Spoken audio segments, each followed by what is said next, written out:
You're listening to the Snob OS podcast, the podcast for Apple snobs.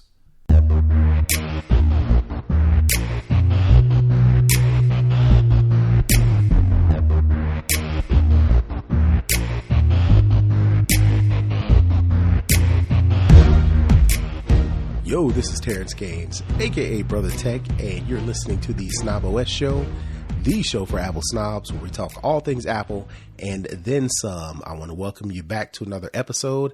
This is episode 257 of the Snob OS show, and as you can hear or see if you're watching this on video, it's just me this week. Anika is on vacation.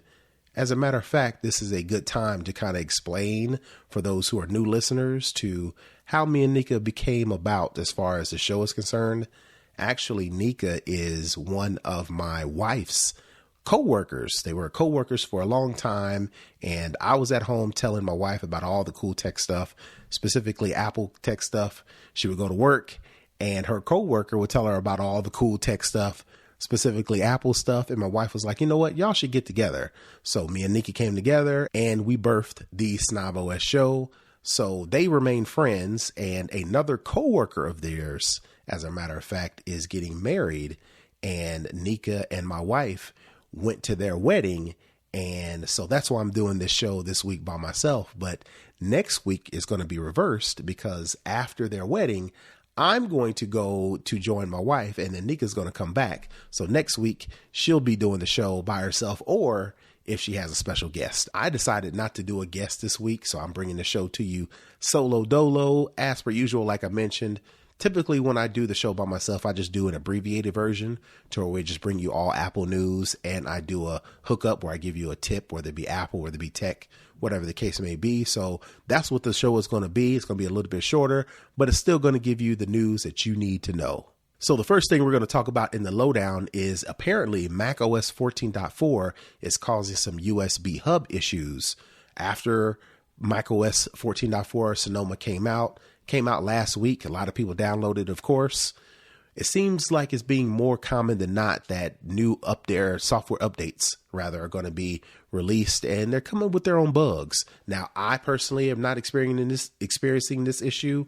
I am currently using a USB-C hub with my Mac, and yes, I did update to macOS 14.4, but I may be a lucky one because there are a lot of users who are experiencing connectivity issues with their USB hubs and monitors with USB ports, with several reports via Reddit and the Apple support community of mice, keyboards, and other peripherals no longer being detected. Now, Apple hasn't officially said that they're working on a fix, but a handful of users have had some success by changing the setting, allow accessories to connect, to ask for new accessories under the security section of the system settings, and then go to privacy and security. So basically, if you go to privacy and security, make sure you change the allow accessories to connect to ask for new accessories. Some users have been experiencing some success getting around this fix. That is, until Apple decides to put out an official fix. No word, like I mentioned, on Apple doing that yet, but if enough people complain, maybe Apple will do like a on the low update that fixes this specific issue. So the next story that I have has to do with Apple Vision Pro, and some good news. Everybody's complaining about what's the use case for the Vision Pro. Well, it seems like there's some surgeons that have figured out they can use the Apple Vision Pro with spinal surgery. And basically what happened was there was two surgeons that performed this spinal surgery. They used this EX software, which is an AI program for surgical organization and workflow optimization. So while the actual surgeons performed the surgery, there was a scrub nurse that was actually wearing the Vision Pro. The scrub nurse was able to assist surgeons with live data and other virtual information.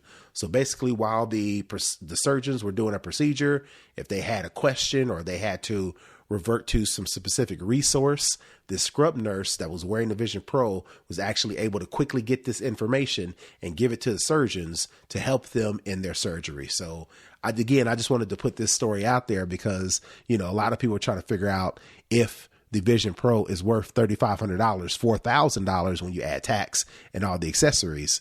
Well, it looks like these surgeons have found a pretty good use for the Vision Pro.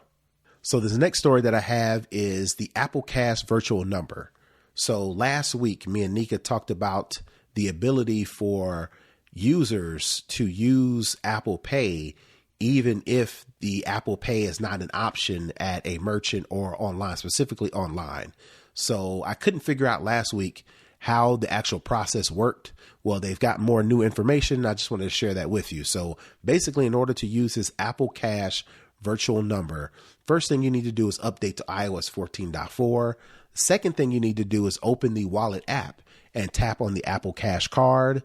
Then you tap the menu, then tap card number. After that, you have to tap set virtual card number at the top of the screen. After that, you'll see a pop-up menu explaining the whole process, how it works, how you can use it. Then you have to authenticate with Face ID to confirm, then tap done. Once you've done that, you tap on the credit card field in Safari when you're actually going to make a purchase. You should see a number pad keyboard with a list of cards above. If you scroll through that list of saved cards, you'll get to see the Apple Cash virtual card. You tap on that to authenticate with Face ID or Touch ID, of course, and it'll automatically fill in that virtual number. You can also enter the virtual cash number manually by copying and pasting it from the Wallet app. You open the wallet, you tap on your Apple Cash card, tap card number. You will see the full card number, expiration date, and security card. You tap on any of those to copy it, then go back to Safari and tap paste. Now, the reason why you want to do this is because I don't trust websites as it relates to credit card information. Well, with this Apple Cash virtual number, it's harder to steal that card because it's a virtual card, and the security codes and expiration dates, I think they reset or not reset. They recycle every 24 hours. So that gives you even more security when you're purchasing things online. So I'm definitely going to try this. You know, of course, you got to have money in the Apple Cash account in order to do this. Once you fill that up, whether it be from friends or family, or you load it up from your bank account, then you can use this virtual number anywhere on any website, even if Apple Cash isn't listed as one of the options. So this last story is a peculiar one, and I want to get your input. What do you think? Should Apple release iCloud data to a descendant after a person dies? So I know that's a morbid story, but just stay with me here. The parents of Kyle Jacobs, who is the late husband of country music singer Kelly Pickler, wants a judge to compel Apple and AT&T to respond to a subpoena issued to them to grant access to the descendant's information from his accounts. What information, you ask? The parents want Apple to give up all call originations, call terminations, call attempts, voice and text message transactions, including push to talk, data communications, SMS, and MMS communications, and voice communications. The request also sought their son's electronic location via cell phone tower pings from every phone call he made, along with all iCloud data and his contacts associated with the 2 email accounts that he has on his phone. Now, again, this is weird because, number one, the parents who are administrators of his estate, this subpoena or this request for a judge to get Apple to respond to the subpoena, it comes more than a year after Jacobs, who is also a country music writer in his own right. He was found dead with a self-inflicted gunshot wound inside the Nashville home he shared with Pickler. So it's kind of weird, according to this story, that they will come a year and a half to ask for this information and the amount of information that they want. They want all phone calls, all text messages, all iCloud data. Anytime his phone pinged a cell tower, that's where AT&T comes in. They want to get all that information. So it sounds like maybe they think something's weird with their son's story. I don't know if it has anything to do with Kelly Pickler. I don't know. Maybe they think she had something to do with it. So maybe some new information came up. I don't know. But it sounds like they want Apple and AT&T to give up all this data. And if you know anything about Apple, they really don't give up this much data. But also, I think, just hear me out, I think this also is the reason why Apple came up with this legacy contact feature. This legacy contact feature has been in production for a while. I say maybe a year or two.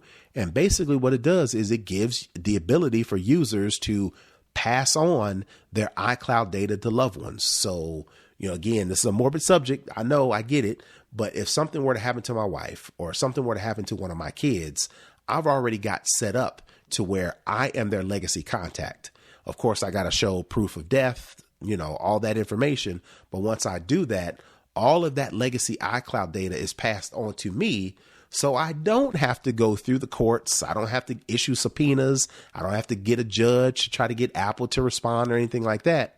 Since I'm signed up as a legacy contact, I get that information. Now, I don't get all the information that the parents of Kyle Jacobs are asking for, but I do get a lot of that data because I'm already designated as a legacy contact. So I don't know when this story came about as it relates to when this legacy contact feature came out, but just a heads up to all you folks out there. If you've got family, you've got loved ones, and you want to make sure that that data doesn't get lost, if something were to happen to that family member, you need to make sure you go in and set yourself up as a legacy contact for that user and vice versa, because you don't want anything to happen to you.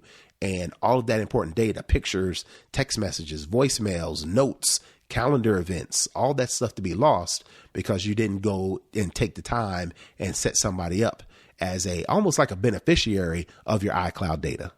So that's going to do it for the lowdown. Like I said, we're going to skip all the way down to the hookup to where I give you a tip. And this tip is something that you need to be careful about doing. I know a lot of people like to charge their phones overnight. That may or may not affect the battery health. But what a lot of people do is they charge their phone overnight and it lays in the bed with them. They're nice, cozy, warm, insulated bed. Apple has came out and said that is a terrible idea because there is no ventilation when you're charging your phone overnight and it's charging for that long. And you've got it in a warm surface to where the iPhone needs ventilation in order for it to charge. So my hookup for the week is if you're going to charge your phone overnight, do not lay it in the bed with you. Take the time, put it on the nightstand, put it on the desk, get it away from the bed, get it on a flat, hard surface and let it charge overnight. Or better yet, use a MagSafe charger or, any of these desktop chargers that elevates the phone while it's charging overnight.